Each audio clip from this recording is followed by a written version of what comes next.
세상의 문을 닫으려고 하신다. 성경 66권 중에서 한 권을 통째로 예수님의 재림을 기록했다면 보통 일이 아니다. 요한계시록은 장차 다시 오실 예수 그리스도에 대한 책이다. 구약 36권조차 메시아의 초림만을 위해 통째로 기록한 책은 없다. 메시아의 초림 때에는 세계 인구가 2억 명 정도에 불과했지만 그리스도의 재림의 때에는 78억 명에 이른다. 메시아 초림에는 인류에 대한 심판이 따라오지 않았지만 메시아 재림에는 전무후무한 재앙 후에 인류가 멸절한다. 요한계시록의 계시는 하나님께서 반드시 앞으로 곧 일어날 일을 이 세대에 주신 것이다. 프롤로그 1장에는 구름을 타고 오실 그분에 대해 계시록 1장 7절, 장차 오실 이 1장 4절, 장차 올 자 전능한 자 1장 8절을 기록하고 있다. 에필로그 22장에서는 보라 내가 속히 오리니 22장 7절, 22장 12절, 22장 20절을 세 번이나 교회들을 위하여 22장 16절 강조하시고 당부하셨다. 그럼에도 불구하고 교회는 무시하고 가르치지 않았다. 교회를 허물고 신자들을 음녀의 포도주에 취하게 만들었다. 예수께서 그날을 위해 준비하는 최종 세대에 주신 마태복음 24장은 우리에게 시사하는 바가 크다. 주께서 종말의 때에 대해 우리에게 주신 말씀은 하나의 특징이 있다. 주께서 다시 오실 때와 세상이 끝날 때에는 어떤 징조가 나타나겠습니까? 제자의 질문으로 시작한 주님의 대답은 하나의 방향을 향하고 있다. 재난의 시작은 오랜 기간이고 해산의 진통은 좀 더 가까운데 주님의 오시기 직전에 대한 징조를 말씀하시며 단 한 가지 주제를 향하신다. 그것은 큰 환난이 오기 전에 깨어 준비하여 환난을 피하라는 한 가지 목적이다. 큰 환난에 대해서도 말씀은 하셨다. 거룩한 곳에 짐승의 우상이 세워지는 것을 보면 산으로 도망가라 하셨다. 마태복음 24장 15절에서 22절. 그러나 그 환난에 대한 비중은 적은 대신 환난을 피하는데 80%의 비중을 두시고 강조하셨다. 열 처녀의 비유, 두 사람의 비유, 충성된 종과 악한 종, 노아 시대의 비유, 무화과 나무 교훈, 진통의 시작 등이다. 다니엘도 예수님도 환난 후반부에 대한 경고를 주로 했는데 이는 성도의 권세가 깨지는 것과 박해가 후반기에 일어나기 때문이다.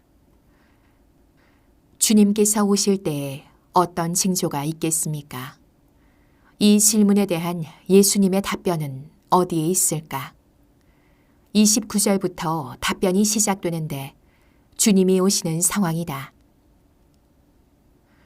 그 환난의 날들이 지난 뒤에 즉시 해는 어두워지고 달은 빛을 비추지 않으며 별들은 하늘에서 떨어지고 하늘의 권능들이 흔들리리라. 그때에 인자의 징조가 하늘에서 보이겠고 그때에 땅의 모든 족속들이 통곡하며 그들이 인자가 구름을 타고 능력과 영광으로 오는 것을 보리라.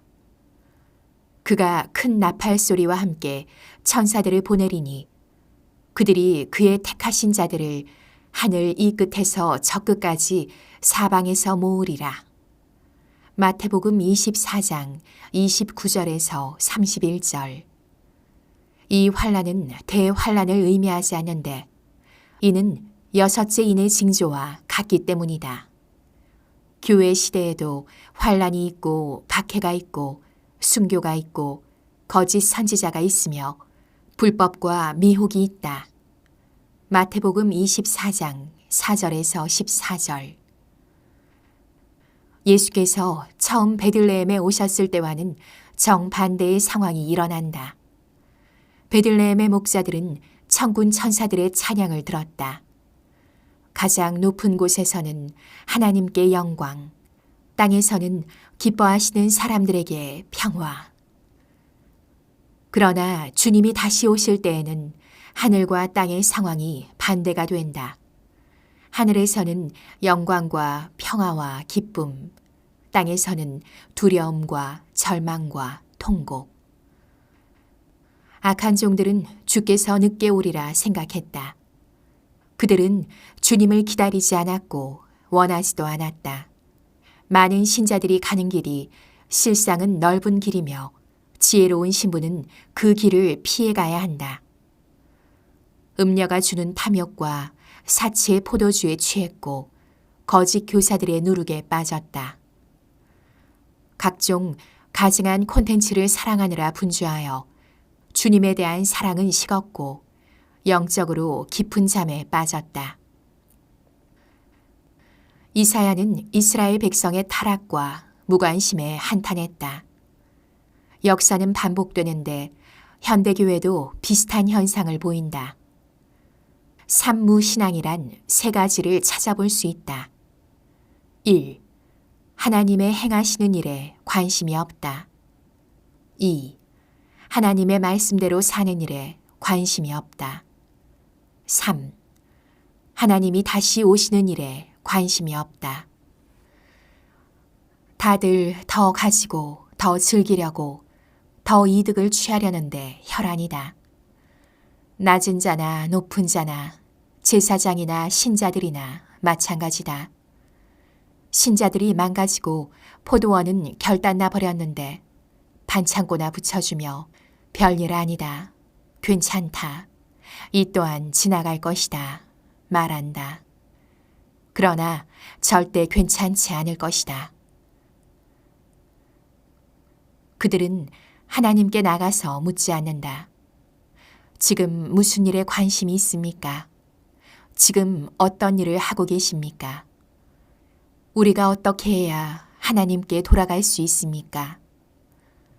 그분은 지금 새로운 일을 행하시려고 하신다. 세상을 심판하시려고 계획하신다.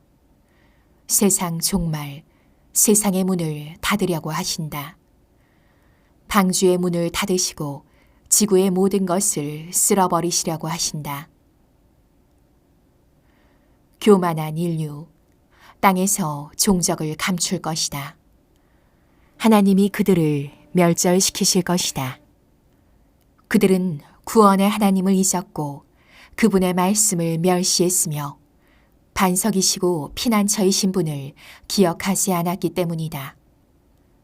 그러나 소수의 이기는 자들은 흰옷을 입었고 그들의 이름이 새 예루살렘의 기둥에 기록되었다. 예수께서 다시 오신다고요? 천사들이 교회를 순찰하면 몇 %나 주님의 오심을 간절히 사모하고 있을까요? 예스. 우리는 간절히 기다리고 있습니다. 신부들을 축복하고 사랑합니다. 마라나타.